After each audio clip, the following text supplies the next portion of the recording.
Hello student, मैं सनी आप सभी का कुमार क्लासेस के ऑनलाइन पोर्टल पे स्वागत करता हूँ। तो ये आज का यानी 7 अक्टूबर का डेली एमसीक्यू सीरीज़ है।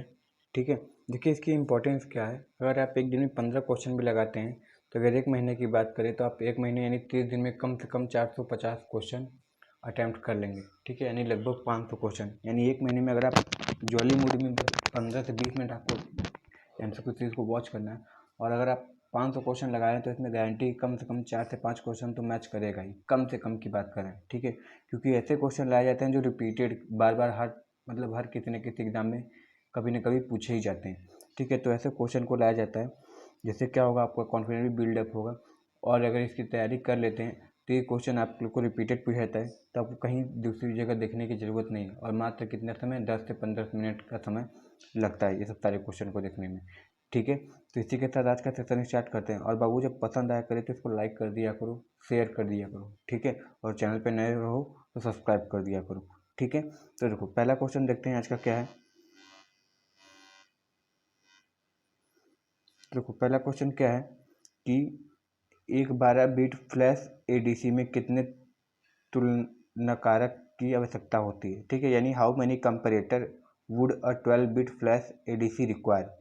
ठीक है, तो ये देखो सिंपल क्वेश्चन है। एडीसी रिक्वायर पूछता है तो एडीसी रिक्वायरमेंट कितनी होती है, उसकी फॉर्मूला क्या होती है, एन के पावर जितनी बीट की होती है। ठीक है, एन की पावर जितनी बीट की होगी बस इसी से आप तुम डायरेक्ट निकाल सकते हो। एन यानी कितने हैं, ठीक है 12 है, यानी सॉरी ये गलत हो गया यहाँ पे, 2 की पावर कितने बीट की होती है। ठीक है, तो यहाँ पे देखा जाए तो 2 की पावर कितनी है, 12 है। और जब इसको अब तुम सॉल्व करोगे, माइनस भूल गए ना, 2 की पावर बी -1 होता है। ठीक है, तो अगर 2 की पावर 12 -1 करोगे तो तुम्हारा ये लगभग आता है 496, ये इतना आता है और -1 करना पड़ता है। तो 496 -1 करेंगे तो तुम्हारा जाएगा 495, ये आ जाएगा। यानी अगर 12 बिट की फ्लैश एडीसी है तो उसमें तुमको 4095 कंपरेटर की आवश्यकता होगी। ये डायरेक्ट क्वेश्चन पूछा जाता है कंपरेटर। तो क्या होता है 2 की पावर बी -1, यानी बीट क्या है, बी मतलब बीट, कितने बीट के कंपरेटर निकालना है और कितने बीट का फ्लैश दिया हुआ है उसके हिसाब से ये रखा जाता है।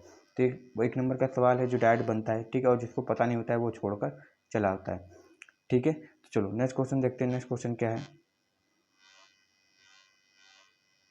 नेक्स्ट क्वेश्चन है देखो क्या है कि dependent source are also called, यानी आश्रित स्रोतों को और भी किस नाम से जाना जाता है, अनियंत्रित स्रोत या समय प्रतिक्रिया वाले तत्व या स्थिर अवस्था वाले तत्व या नियंत्रित स्रोत। ठीक है, तो देखो वो डिपेंडेंट सोर्स जैसे हम जानते हैं क्या होता है, डिपेंडेंट सोर्स 4 टाइप के होते हैं। ठीक है, डिपेंडेंट सोर्स 4 टाइप के होते हैं। कौन कौन से होते हैं, तो इसको अगर देखना चाहें तो नीचे आते हैं तो बताते हैं 4 टाइप के कौन कौन से होते हैं। तो ये देखो क्या क्या होता है, वोल्टेज कंट्रोल्ड वोल्टेज सोर्स, ठीक है, वोल्टेज कंट्रोल्ड करंट सोर्स या करंट कंट्रोल्ड करंट सोर्स या वोल्टेज सॉरी या फिर करंट कंट्रोल्ड वोल्टेज सोर्स। ठीक है, ये 4 टाइप के होते हैं और सारे ही ज़्यादा इंपॉर्टेंट होते हैं। अगर यहाँ पे वोल्टेज कंट्रोल वोल्टेज सोर्स की बात करें तो वोल्टेज कंट्रोल कुछ इस तरीके से तुम्हारा बना होता है, यहाँ पे प्लस माइनस बना रहेगा और यहाँ पे तुम्हारा क्या लगेगा, वोल्टेज सोर्स है तो यहाँ पे 2V ऐसे कुछ करके बना रहेगा, समझ में, 2V कुछ ऐसे करके बना रहेगा। इसी तरह जब नीचे देखोगे करंट सोर्स, तो करंट सोर्स में तुम्हारा कुछ इस तरीके से बना रहेगा, IG 2 ऐसे करके बने रहते हैं। यानी तुम यहाँ पे देख सकते हो कि ये पहला क्या हो रहा है, वोल्टेज सोर्स पे डिपेंड, वोल्टेज कंट्रोल है, वोल्टेज सोर्स यानी वोल्टेज पे डिपेंड कर रहा है, दूसरा भी वोल्टेज पे डिपेंड कर रहा है क्योंकि करंट सोर्स है, तीसरा करंट पे डिपेंड कर रहा है, चौथा भी करंट पे डिपेंड कर रहा है। यानी डिपेंडेंट सोर्स यानी क्या होता है, स्वतंत्र रूप से नहीं है, कंट्रोल सिस्टम, यानी तुम चाहो तो इसके मान को वेरी करा के VVCC जो आगे दिया हुआ है इसके मान को वेरी करा के तुम अपने हिसाब से कंट्रोल्ड कर सकते हो सोर्स के वैल्यू को। तो मैं इसीलिए पूछा गया है इसमें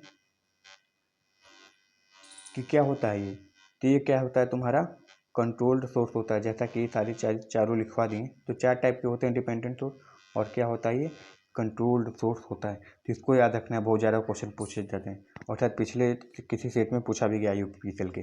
ठीक है, चलो नेक्स्ट क्वेश्चन देखते हैं। क्या क्वेश्चन पूछा है इसमें कि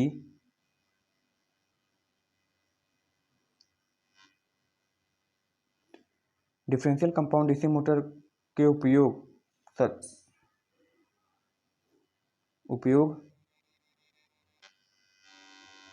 कैसे प्राप्त कर सकते हैं। अच्छा, कैसे छूटा हुआ था, तो देखो क्या लिखा है इसमें कि डिफरेंशियल कंपाउंड डीसी मोटर के उपयोग कैसे प्राप्त किए जाते हैं। ठीक है, तो हम जानते हैं, देखो डिफरेंशियल कंपाउंड मोटर क्या होता है, बहुत ही लो स्टार्टिंग टॉर्क होता है। एक तरीके से कहें तो इसका प्रयोग ही ना के बराबर करते हैं डिफरेंशियल कंपाउंड मोटर, क्योंकि इसका टॉर्क जो होता है बहुत लो होता है, बहुत ही लो होता है। ठीक है, सब सीरीज ले लो, शंट ले लो, कंपाउंड ले लो, सबके तुलना में सबसे कम होता है। ठीक है, क्यों होता है कम, क्योंकि जैसा हम कंपाउंड में जानते हैं कि जो आर्मेचर फ्लक्स होता है और जो फील्ड फ्लक्स होता है, यानी जो शंट फ्लक्स होता है, दोनों जुड़ जाते हैं। और हम जानते हैं टॉर्क क्या होता है, डायरेक्टली प्रोपोर्शनल टू फाई होता है। इसलिए क्या होता है, फ्लक्स जब बढ़ता है तो टॉर्क का मान भी बढ़ जाता है। कंपाउंड की बात कर रहे हैं। और अगर ये तुम सीरीज की बात करोगे, डिफरेंशियल की बात करोगे, तो क्या हो जाता है, फाई ए माइनस फाई एस हो जाता है। यानी armature flux minus field flux करते हैं, सीरीज फील्ड फ्लक्स की बात करते हैं, फाई एस लिखते हैं यहाँ पे। ठीक है, फील्ड फ्लक्स की बात करते हो तो इसका डिफरेंस करोगे तो बाबू और भी कम फ्लक्स हो जाते हैं। ठीक है, और हम जानते हैं टॉर्क क्या होता है, डायरेक्टली प्रोपोर्शनल टू फाई होता है। तो जब फ्लक्स कम होता है तो टॉर्क का भी मान कम हो जाता है। इसलिए पूछा कहाँ हम प्रयोग करते हैं, तो जहाँ पे लो स्टार्टिंग टॉर्क होता है बाबू, वहाँ पे प्रयोग किया जाता है। ठीक है, और ना के बराबर इसका प्रयोग भी करते हैं, एक तरीके से को तो नहीं होता है इसका प्रयोग।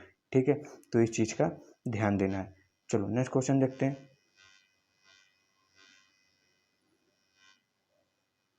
क्या क्वेश्चन है ये, डेल्टा से जुड़े सिस्टम के कुल बिजली आउटपुट के लिए व्यंजक किसके द्वारा दिया जाता है। यानी सिंपल भाषा में, कुल कितनी पावर अगर डेल्टा में कनेक्टेड है तो पावर, टोटल पावर जो कंज्यूम होगा वो सर्किट के द्वारा, डेल्टा सर्किट के द्वारा, वो कितना होगा। ठीक है, तो जैसा कि हम जानते हैं, देखो हम क्या जानते हैं कि या तो √3 VL IL cos फाई हो, या फिर जब फेज में बदल देते हैं तो फेज में बदलने के बाद क्या हो जाता है, 3 VP IP cos फाई हो जाता है। ठीक है, देखो केवल ये डेल्टा के लिए नहीं है बाबू, ये केवल डेल्टा के लिए नहीं है, वो डेल्टा हो चाहे स्टार हो, सभी के लिए दोनों तीनों, ये जो दोनों फार्मूले दोनों फॉलो होते हैं। अगर तुम लाइन वोल्टेज निकाल रहे हो तब ये वाला लगाओ, अगर फेज वोल्टेज निकाल चुके हो तब भी निकालो, दोनों का आंसर क्या होगा, सेम आएगा। तुम किसी में बदल के निकाल सकते हो, उसमें कोई वो नहीं कि तुमको लाइन ही निकालना है या फेज ही निकालना है। ठीक है, तुम किसी से भी निकालोगे, तुम्हारा पावर का मान यानी थ्री फेज सर्किट का यानी जो स्टार है, डेल्टा है, हमेशा सेम ही आएगा, परिवर्तन नहीं होगा। ठीक है, तो यहाँ पे क्या हो जाएगा, ऑप्शन डी तुम्हारा यहाँ पे सही हो जाएगा। बस ये याद रखना है कि वीपी में क्या होगा तो 3 से मल्टीप्लाई करना है, और वीएल होगा तो √3 से मल्टीप्लाई करना है। तो उनमें आया। चलो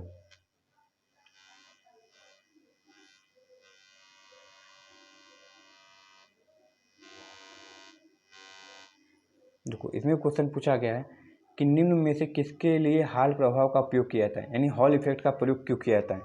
ठीक है, ऑप्शन दिखाते हैं, हॉल इफेक्ट का प्रयोग क्यों किया जाता है, तुम लोग बताओगे। देखो, हॉल इफेक्ट का प्रयोग क्यों किया जाता है। ठीक है, देखो यहाँ पे ऑप्शन थोड़ा वो दिक्कत हमको समझ में आया था, इसलिए क्वेश्चन लाए। देखो, हॉल इफेक्ट का जो प्रयोग करते हैं, इसलिए भी क्या करते हैं कि क्या वो एन टाइप है या पी टाइप, यानी किस टाइप का वो सेमीकंडक्टर, ये पता करने के लिए करते हैं। कैरियर कंसंट्रेशन के लिए भी पता करते हैं, और मोबिलिटी कितनी है इसके लिए मोबिलिटी कैलकुलेट करने के लिए, मोबिलिटी कैसी किस वैल्यू की है, कैसी है, इसको भी कैलकुलेट करने के लिए किया जाता है। ठीक है, तो ऑप्शन तीनों ही यहाँ पे सही हो जाएंगे। ठीक है, तीनों ही सही हो जाएंगे। ये थोड़ा गलत दिया था उसमें, उसमें बस ये दिया था कि ऑप्शन सी सही है, मगर अगर देखा जाए तो तीनों कैलकुलेट कर सकते हैं, कैरियर कंसंट्रेशन भी और कैलकुलेटिंग द मोबिलिटी, तीनों के लिए हम प्रयोग कर सकते हैं। ठीक है, चलो नेक्स्ट देखते हैं। क्या पूछा है, क्या क्वेश्चन है, एक तुल्यकालिक मशीन में तुलनात्मक शक्ति होता है, क्या होता है, तुलनात्मक शक्ति क्या होता है, equal to synchronous reactance, inversely proportional to the synchronous reactance, या directly proportional to synchronous reactance, या ग्रेटर देन सिंक्रोनस रिएक्टेंस। ठीक है, तो इससे पहले देखो, जब हम बताए थे कि जब सिंक्रोनाइजिंग टॉर्क की बात किए थे, तो ये पूछा गया था कि सिंक्रोनाइजिंग पावर जब कब मैक्सिमम होगा, तुल्यकालिक पावर पूछा था उसमें कब मैक्सिमम होगा।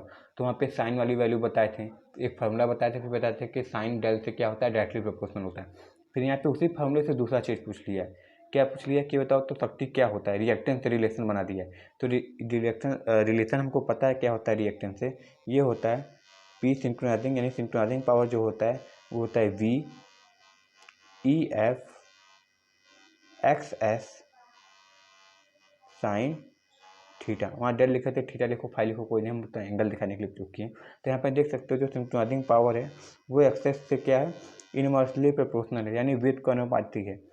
ठीक है, ये फॉर्मूला याद रखना, वो बहुत ज़्यादा इस पर क्वेश्चन पूछे जाते हैं, न्यूमेरिकल भी। देखो वहाँ पे भी दूसरे तरीके से पूछा, यहाँ पे भी, और सकता है आगे आने वाले दिनों में न्यूमेरिकल करके पूछ ले। ठीक है, तो इसका ऑप्शन क्या हो रहा है, यूनिवर्सली दिखा रहा है, तो हमारा ऑप्शन बी क्या हो जाएगा, सही हो जाएगा। क्या होता है, यूनिवर्सली प्रोपोर्शनल होता है। ठीक है, चलो नेक्स्ट क्वेश्चन देखते हैं।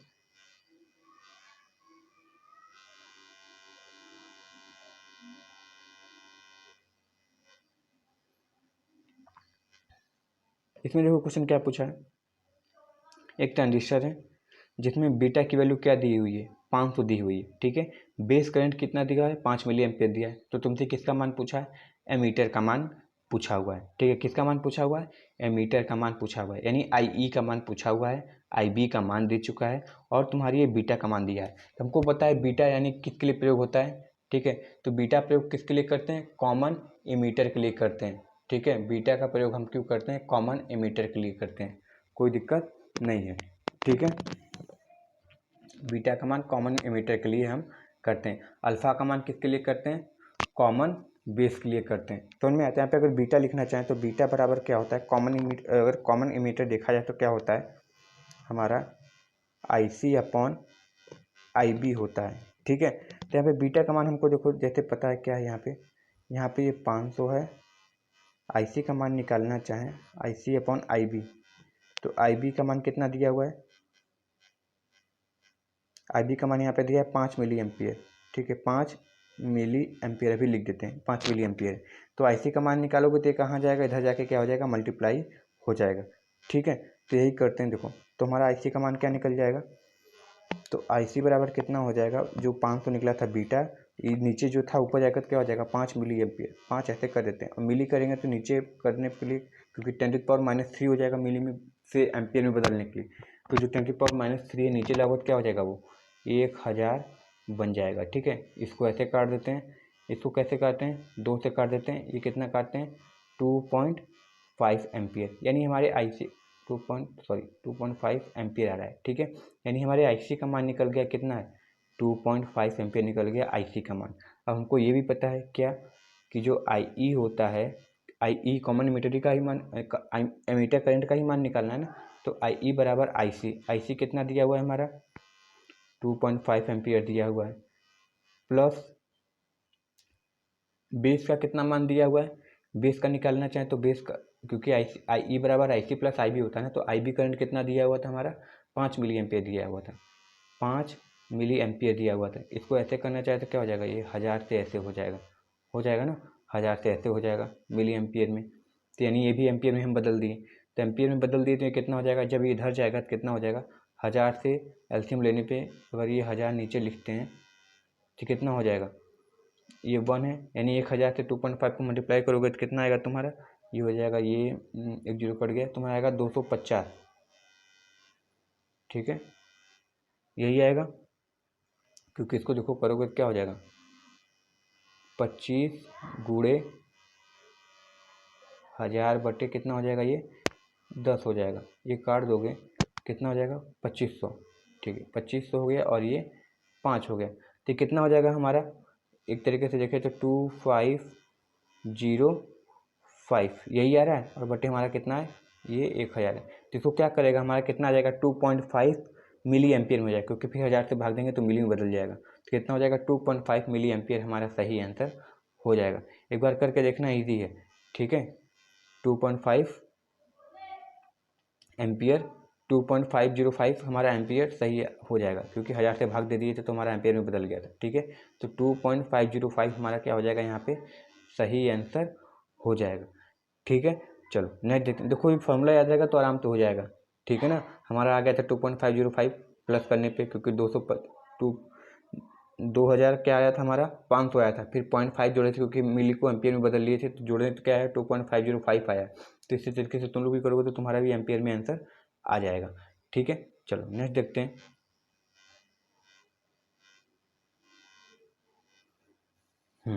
What is the value of current in parallel RLC circuit under resonance condition. देखो रेजोनेंस कंडीशन की बात किया तो बहुत लोग क्या करते हैं, रेजोनेंस कंडीशन देख लिए लगाना स्टार्ट कि सर जी अब इसमें करंट क्या होगी, मैक्सिमम होगी। ठीक है, करंट क्या हो जाएगी, मैक्सिमम हो जाएगी क्योंकि रेजोनेंस कंडीशन है। मगर यहाँ पे यही गलती हो जाएगा क्योंकि यहाँ पे देखो क्या पूछा है, पैरेलल बोला था, क्या बोला था, पैरेलल यानी समानांतर RLC सर्किट बोला है। तो RLC समानांतर में क्या होता है, हमको पता है कि जेड का मान जैसे सीरीज में क्या होता है मिनिमम हो जाता है, तो पैरेलल में क्या होता है मैक्सिमम हो जाता है। और जब इम्पीडेंस का मान मैक्सिमम हो जाता है किसी सर्किट में, उसमें करंट का मान क्या हो जाता है, मिनिमम हो जाएगा। ठीक है, तो यहाँ पे ऑप्शन सी बी क्या हो जाएगा, सही हो जाएगा। क्या हो जाएगा, मिनिमम करंट फ्लो होगा। पावर फैक्टर हमेशा यूनिटी ही रहेगा, ये नहीं परिवर्तित होगा। ठीक है, यूनिटी होता है। पैरेलल सर्किट को क्या बोलते हैं, करंट मैग्नीफायर की वोल्टेज मैग्नीफायर, तो बोलते हैं करंट मैग्नीफायर। ठीक है, करंट मैग्नीफायर सर्किट होता है पैरेलल सर्किट RLC। और वही सीरीज में बात करें तो सीरीज RLC वो क्या होता है हमारा, वोल्टेज मैग्नीफायर होता है। ये सारी चीज़ें याद रखनी है। ठीक है, चलो नेक्स्ट देखते हैं। रिलेशन याद रखोगे टेबल वाला तो बहुत चीज़ क्लियर हो जाएगा, और बहुत सारे क्वेश्चन पूछते हैं टेबल से। ये क्वेश्चन इलेक्ट्रॉनिक्स का बहुत ज़्यादा है और इम्पोर्टेंट है। पूछा क्या है, संतृप्त और अंतक के बीच सभी बिंदु सहित लोड लाइन के पास क्षेत्र क्या क्या कहते हैं। यानी सिंपल भाषा में एक लोड लाइन की ग्राफ बनाया जाएगा तो उसमें सैचुरेशन और कट ऑफ के बीच के रीजन को क्या कहते हैं, यही पूछा। तो हमको पता है सर जी जो लोड लाइन होता है वो इस तरीके से बनता है।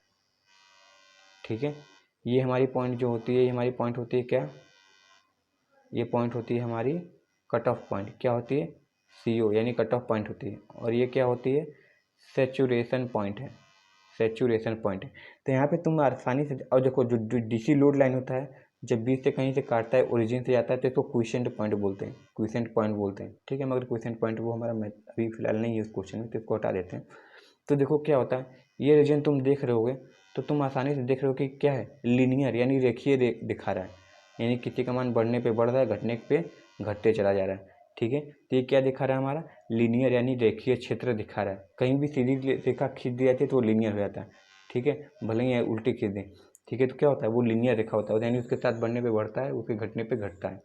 ठीक है, चलो तो ये क्या है हमारा, लीनियर रेखा दिखा रहा है, यानी लीनियर रीजन होता है। यानी कट ऑफ और सैचुरेशन पॉइंट के बीच में हमेशा रेखीय क्षेत्र होता है। किसमें, जब DC लोड लाइन की बात करेंगे तब, या सिंपली लोड लाइन की बात करेंगे तब। ठीक है, चलो नेक्स्ट देखते हैं।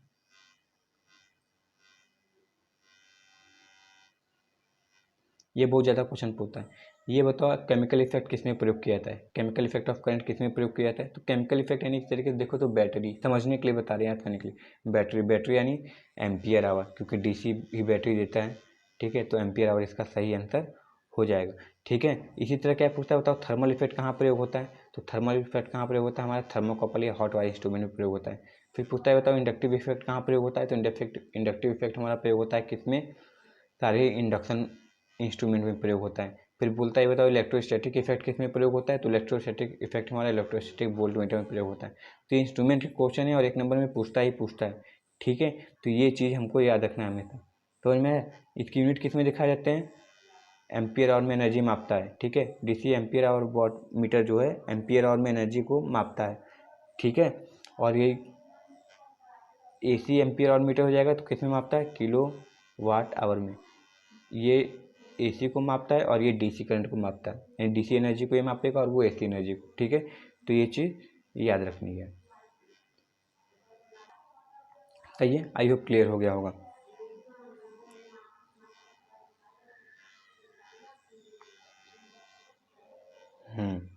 ये देखो युद्ध आ गया। ठीक है, जंग आ गया। बाबर और राणा सांगा के बीच कौन सी लड़ाई लड़ी गई थी। ठीक है, स्टैटिक जीके है। तो बाबर और राणा सांगा के बीच खानवा का युद्ध लड़ा गया था। किसका, खानवा का युद्ध। ठीक है, देखो खानवा का युद्ध लड़ा गया था किसके बीच में, बाबर और राणा सांगा। कब लड़ा गया था, 1527 में, 1527 में। ठीक है। 1526 में क्या लड़ा गया था? तो कहोगे सर 1526 में पानीपत का युद्ध लड़ा गया था। ठीक है, तो पानी खाना चकाचक, ऐसे हम लोग याद किए थे ट्रिक से, पानी खाना चकाचक, पानी से पानीपत, खाना से खानवा हो गया, चघा, च से चंदेरी हो गया, फिर चखा हो गया, चग, फिर क्या हो गया? घाघरा का युद्ध। यानी पानीपत, खानवा, चंदेरी, सॉरी घाघरा, फिर चंदेरी का युद्ध। तो हम लोग सीरीज से याद किए थे, क्योंकि कभी कभी सीरीज पूछ लेता है। जैसे क्या पूछता है कि मुगल शासक का वो बताओ, सीरीज बताओ पहले कौन आया, तो उसी हिसाब से पढ़ा जाता है। ठीक है, बकरी हमारा जा, अब शाम के चरखा, बकरी हमारे यानी ब से बाबर, फिर ह से हुमायूं, अब से अकबर, ज से जहांगीर, फिर ऐसे ऐसे करके हम लोग सारी चीज़ें याद की थी सीरीज के साथ, क्योंकि सीरीज बहुत ज़्यादा पूछता है, तीसरा कौन थे, चौथे कौन थे, पाँचवें कौन थे। ठीक है, तो यहाँ पे क्या हो जाएगा, 1527 में खानवा युद्ध लड़ गया था किसके बीच में? बाबर और राणा सांगा के बीच। ठीक है, चलो नेक्स्ट देखते हैं।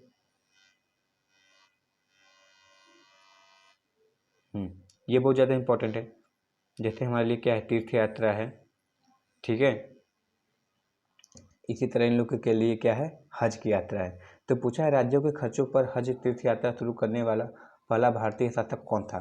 तुमको पता है कौन है? अकबर था, जो अपने शासनकाल में क्या हुआ था कि चलो अब तुम लोग को अपने पॉकेट से खर्च करने की ज़रूरत नहीं है, अब इस यात्रा की टिकट हम देंगे तुम लोग को। ठीक है, यानी अपने पैसों पे क्या करने लगा, वो टिकाने करवाने लगा, क्योंकि वो चाहता था कि इसका प्रचार प्रसार बहुत अधिक मात्रा में हो। ठीक है, प्रचार प्रसार मतलब इस जो है हज का जो है प्रचार प्रसार अच्छे से हो, तो अपने पैसों पे कराने लगा। ठीक है, और एक हम लोग हैं कि अपना पैसा देकर जाते हैं।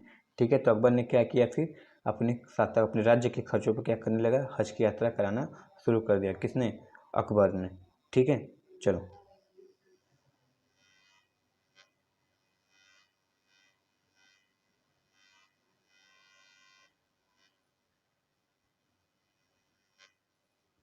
चलो पूछा है सूरत अधिवेशन यानी भारतीय राष्ट्रीय कांग्रेस सूरत विभाजन किस साल में हुआ? तो देखो याद रखना, ये तो इंडिया गेट बना था 1911 में, इंडिया गेट की स्थापना।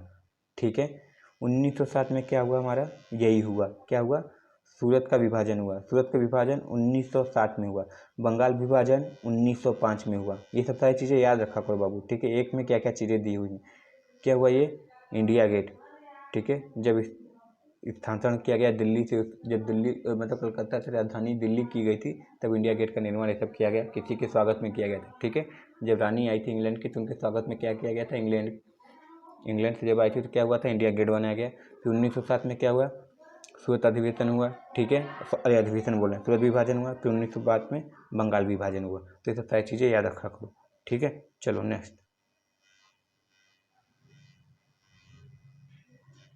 पूछा है कि स्वतंत्र भारत के पहले वित्त मंत्री कौन थे? तो स्वतंत्र भारत के पहले वित्त मंत्री कौन थे हमारे? सन्मुख चेट्टी थे। कौन थे? तनमुखम चेट्टी थे। कौन था? तनमुखम चेट्टी थे। समझ में आया? तनमुखम चेट्टी जो थे हमारे फर्स्ट फाइनेंस मिनिस्टर थे। कानून मंत्री कौन थे? भीमराव अम्बेडकर थे। ये सब सारी चीज़ें याद रखनी है। समझ में आया? चलो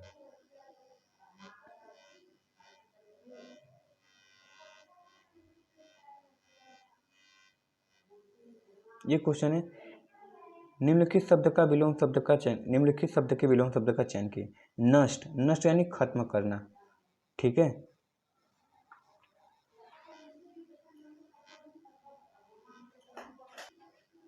तो नष्ट, नष्ट मतलब क्या होता है? खत्म करना। अब खत्म का क्या होता है? किसी चीज़ को बनाना, उत्पन्न करना, सृजन करना। ठीक है, जैसे बोलते हैं ना, ब्रह्मा पृथ्वी की सृजन करता है, महादेव पृथ्वी की सृजन करता है। ठीक है, जो भगवान अपनी माता बोलते हैं इन्हीं का सृजन किया हुआ ये सब है चीज़। ठीक है, यानी जो कुछ भी नया कोई बनाता है तो उसको सृजन करता करते हैं। ठीक है, तब जैसे कहते हैं कि बल्ब की खोज किसने की, तो अल्वा एडिसन ने की, तो कहेंगे कि बल्ब का सृजन करता कौन है? अल्वा एडिसन है। तो सृजन होता है। ठीक है, नष्ट का क्या होता है? अपोजिट, सृजन यानी बनाने वाला। ठीक है, तो इनमें ये जोड़ नहीं होगा, समग्र नहीं होगा, एकत्रित मतलब इकट्ठा करना होता है। ठीक है, तो नष्ट का उल्टा क्या हो जाएगा? सृजन करना होता है, बनाने वाला, निर्माण करने वाला, निर्माता। ठीक है, चलो तो ये थी आज के क्वेश्चन। आई होप ये सेशन पसंद आएगा बाबू। ये सेशन पसंद आया हो तो क्या करना है, इसको तुमको लाइक करना है। ठीक है, लाइक कर देना बाबू, लाइक कर देना, शेयर कर देना और सब्सक्राइब कर लेना। और ऑफलाइन बैचेस चल रही हैं। ठीक है, फिर से बोल रहे हैं, क्योंकि अभी 4-5 दिन हुआ है, 6-7 दिन बाद जब फिर आगे थोड़ा बढ़ जाएंगे, क्योंकि देखो करंट नहीं समझ, चार्ज नहीं समझ में आएगा तो करंट नहीं समझ में आएगा, करंट नहीं समझ में आएगा तो मैग्नेट नहीं समझ में आएगा, मैग्नेट नहीं समझ में आएगा तो फ्लक्स नहीं समझ में आएगा, और जब फ्लक्स नहीं समझ में आएगा तो पूरा मशीन की कहानी ही छोड़ दो तुम। ठीक है, कि ये सब सारी चीज़ें होंगी तभी तुमको आगे धीमे धीमे तुम बढ़ पाओगे। ठीक है, तो अगर सेशन पसंद आए तो लाइक कर देना, और ऑफलाइन की ज्वाइन करना चाहते हो तो जल्द से जल्द ज्वाइन कर लो। ठीक है, तो मिलते हैं नेक्स्ट वीडियो में। Thank you very much and all the very best.